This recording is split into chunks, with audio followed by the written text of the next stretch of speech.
fundamental question about the positive macroeconomic indicators with the finance minister talks about today, that he says the recovery is strong, the stability is in, but then that disconnect between that and what people are feeling in their pockets and their real lives. How do you address that balance?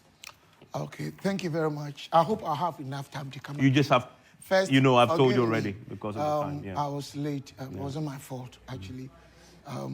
When you're into these positions... No, that's fine. You need to attend to it, so next time I'll come back. Evans, my regards to our listeners and our viewers this evening, and we give thanks to God for successful presentation of our budget by Dr. Amoah and Honorable. He's one of the most fantastic ministers I've ever come across. You've already spent a minute of the 7 minutes I have left. Evans, the issue you are raising, if you remember, it's been, I would say, a national chorus. And not that they are wrong. Anytime, most of the times when governments are touting themselves with good macroeconomic indicators, then people say, we don't feel in our pocket, if you remember. So what they are saying, I wouldn't say they are far from the truth, no. The cause of it is also because of our prevailing market. We have two types of markets in the world, I mean, generally. It depends on the market type that is quite predominant in your country, that determines readily impact of your economy on the people. We have the one that has something called systematic risk index. Those with one, if the economy moves 10, they move 10. So when the macroeconomic indicators are doing so much well, readily they feel it. We have those that are far less than one. So when even the economy moves 10%, either they move slowly or they don't move at all. It takes a long time. And these are normally identified with the SMEs.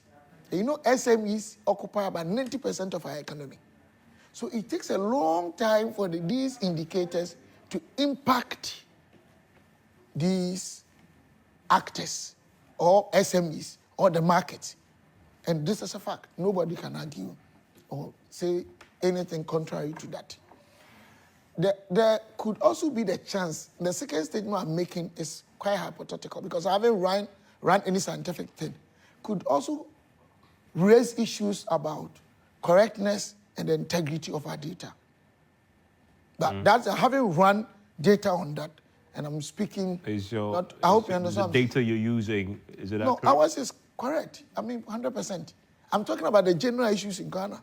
Because the same data Statistical Services, Bank of Ghana, IMF, World Bank use, were the same data that moved our inflationary rate to 54.1%, and we were accepted. And now it's about 22.8. Our reserves far less than 3 months. Now it's over 3 months.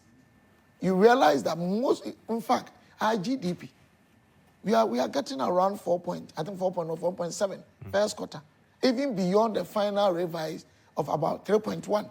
So these are all indicators that a few months back or a year back, we were being beaten left and right by the public and other relevant stakeholders. And now they are doing so much well. You realize that we are reversing the trend, which gives hope to Ghanaians.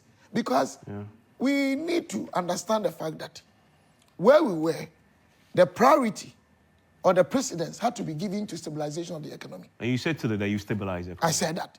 Okay. But we stabilize the economy, yet people are not feeling it in their lives. What's the point of the stabilization? So it's a process. What I'm saying, it's a process.